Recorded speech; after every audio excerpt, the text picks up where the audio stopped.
Frankenstein, or the Modern Prometheus, by Mary Shelley. Chapter 9. Nothing is more painful to the human mind than, after the feelings have been worked up by a quick succession of events, the dead calmness of inaction and certainty which follows and deprives the soul both of hope and fear.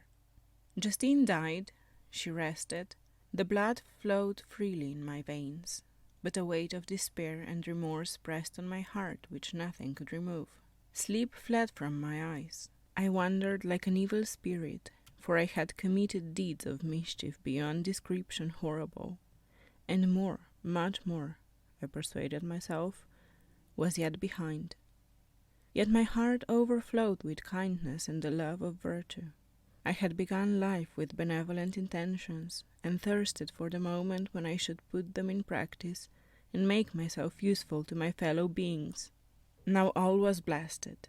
Instead of that serenity of conscience which allowed me to look back upon the past with self-satisfaction, and from thence to gather promise of new hopes, I was seized by remorse and the sense of guilt, which hurried me away to a hell of intense tortures, such as no language can describe. This state of mind preyed upon my health, which had perhaps never entirely recovered from the first shock it had sustained. I shunned the face of man. All sound of joy or complacency was torture to me. Solitude was my only consolation, deep, dark, death-like solitude. My father observed with pain the alteration perceptible in my disposition and habits, and endeavored by arguments deduced from the feelings of his serene conscience and guiltless life to inspire me with fortitude and awaken in me the courage to dispel the dark cloud which brooded over me. "Do you think, Victor," said he, "that I do not suffer also? No one could love a child more than I loved your brother." Tears came into his eyes as he spoke. "But is it not a duty to the survivors that we should refrain from augmenting their unhappiness by an appearance of immoderate grief? It is also a duty owed to yourself, for excessive sorrow prevents improvement or enjoyment, or even the discharge of daily usefulness, without which no man is fit for society." This advice, although good, was totally inapplicable to my case. I should have been the first to hide my grief and console my friends, if remorse had not mingled its bitterness, and terror its alarm, with my other sensations. Now I could only answer my father with a look of despair, and endeavour to hide myself from his view. About this time we retired to our house at Bellerive. This change was particularly agreeable to me. The shutting of the gates regularly at 10 o'clock, and the impossibility of remaining on the lake after that hour, had rendered our residence within the walls of Geneva very irksome to me. I was now free. Often, after the rest of the family had retired for the night, I took the boat and passed many hours upon the water. Sometimes, with my sails set, I was carried by the wind, and sometimes, after rowing into the middle of the lake, I left the boat to pursue its own course and gave way to my own miserable reflections. I was often tempted, when all was at peace around me, and I the only unquiet thing that wandered restless in a scene so beautiful and heavenly. If I exempt some bat or the frogs, whose harsh and uninterrupted croaking was heard only when I approached the shore, often, as I say, I was tempted to plunge into the silent lake, that the waters might close over me and my calamities forever. But I was restrained when I thought of the heroic and suffering Elizabeth, whom I tenderly loved, and whose existence was bound up in mine. I thought also of my father and surviving brother. Should I by my base desertion leave them exposed and unprotected to the malice of the fiend whom I had let loose among them? At this moment I wept bitterly, and wished that peace would revisit my mind, only that I might afford them consolation and happiness. But that could not be. Remorse extinguished every hope. I had been the author of unalterable evils, and I lived in daily fear lest the monster whom I had created should perpetrate some new wickedness. I had an obscure feeling that all was not over, and that he would still commit some signal crime, which by its enormity should almost efface the recollection of the past. There was always scope for fear so long as anything I loved remained behind. My abhorrence of this fiend cannot be conceived. When I thought of him, I gnashed my teeth. My eyes became inflamed, and I ardently wished to extinguish that life which I had so thoughtlessly bestowed. When I reflected on these crimes and malice, my hatred and revenge burst all bounds of moderation. I would have made a pilgrimage to the highest peak of the Andes could I, when there, have precipitated him to their base. I wished to see him again, that I might wreak the utmost extent of abhorrence on his head and avenge the deaths of William and Justine. Our house was the house of mourning. My father's health was deeply shaken by the horror of the recent events. Elizabeth was sad and desponding. She no longer took delight in her ordinary occupations. All pleasure seemed to her sacrilege towards the dead. Eternal woe and tears, she then thought, was the just tribute she should pay to innocence so blasted and destroyed. She was no longer the happy creature who in earlier youth wandered with me on the banks of the lake and talked with ecstasy of our future prospects. The first of those sorrows which are sent to wean us from the earth had visited her, and its dimming influence quenched her dearest smiles. "When I reflect, my dear cousin," she said, "on the miserable death of Justine Moritz, I no longer see the world and its works as they before appeared to me. Before, I looked upon the accounts of vice and injustice that I read in books or heard from others as tales of ancient days or imaginary evils. At least they were more remote and more familiar to reason than to the imagination. But now misery has come home, and men appear to me as monsters, thirsting for each other's blood. Yet I am certainly unjust. Everybody believed that poor girl to be guilty, and if she could have committed the crime for which she suffered, assuredly she would have been the most depraved of human creatures, for the sake of a few jewels, to have murdered the son of her benefactor and friend, a child whom she had nursed from its birth, and appeared to love as if it had been her own. I could not consent to the death of any human being, but certainly I should have thought such a creature unfit to remain in the society of men. But she was innocent. I know, I feel she was innocent. You are of the same opinion, and that confirms me.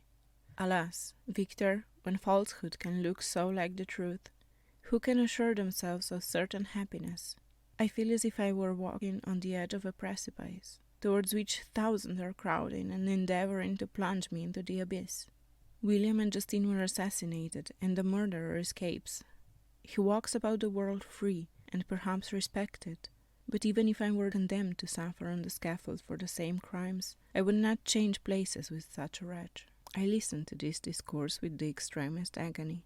I, not in deed but in effect, was the true murderer. Elizabeth read my anguish in my countenance, and kindly taking my hand, said, "My dearest friend, you must calm yourself. These events have affected me, God knows how deeply, but I am not so wretched as you are. There is an expression of despair, and sometimes of revenge, in your countenance that makes me tremble. Dear Victor, banish these dark passions.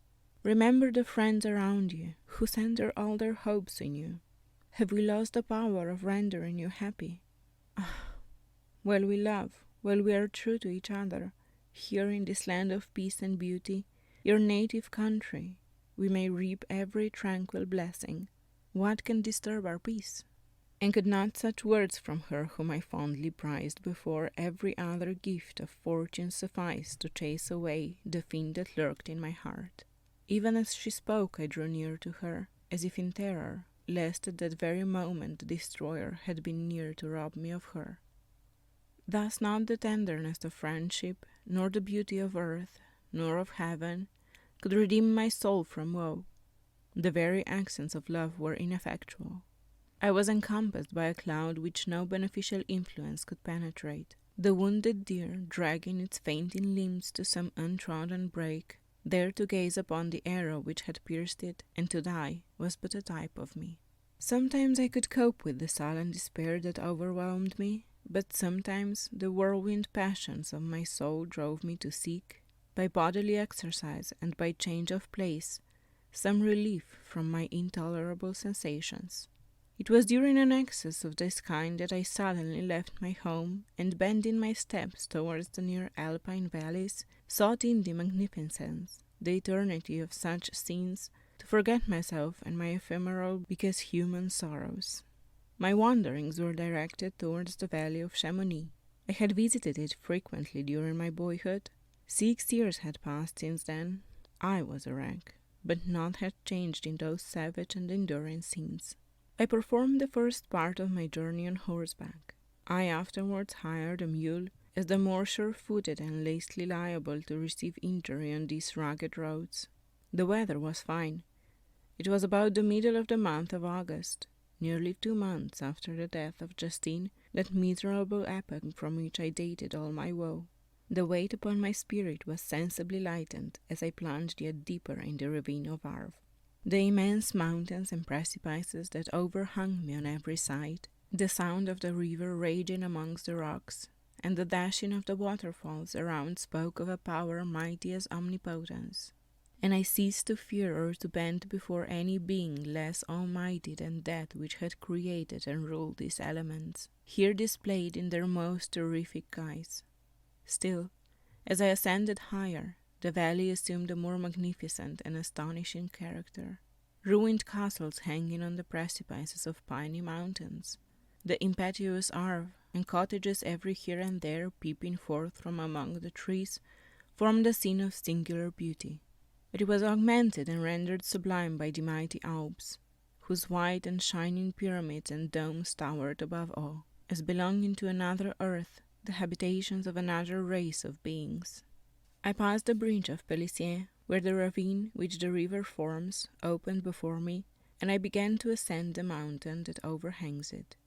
Soon after, I entered the valley of Chamonix. This valley is more wonderful and sublime, but not so beautiful and picturesque as that of Cervaux, through which I had just passed. The high and snowy mountains were its immediate boundaries, but I saw no more ruined castles and fertile fields. Immense glaciers approached the road. I heard the rumbling thunder of the falling avalanche and marked the smoke of its passage. Mont Blanc, the supreme and magnificent Mont Blanc, raised itself from the surrounding aiguille, and its tremendous dome overlooked the valley. A tingling, long-lost sense of pleasure often came across me during this journey. Some turn in the road, some new object suddenly perceived and recognized, reminded me of days gone by, and were associated with the light-hearted gaiety of boyhood. The very winds whispered in soothing accents, and maternal nature bade me weep no more. Then again the kindly influence ceased to act. I found myself fettered again to grief, and indulging in all the misery of reflection. Then I spurred on my animal, striving so to forget the world, my fears, and more than all, myself. Or in a more desperate fashion, I alighted and threw myself on the grass, weighted down by horror and despair. At length I arrived at the village of Chamonix. Exhaustion succeeded to the extreme fatigue, both of body and of mind, which I had endured. For a short space of time I remained at the window, watching the pallid lightnings that played above Mont Blanc, and listening to the rushing of the Arve, which pursued its noisy way beneath. The same lulling sounds acted as a lullaby to my keen sensations. When I placed my head upon my pillow, sleep crept over me. I felt it as it came, and blessed the giver of oblivion.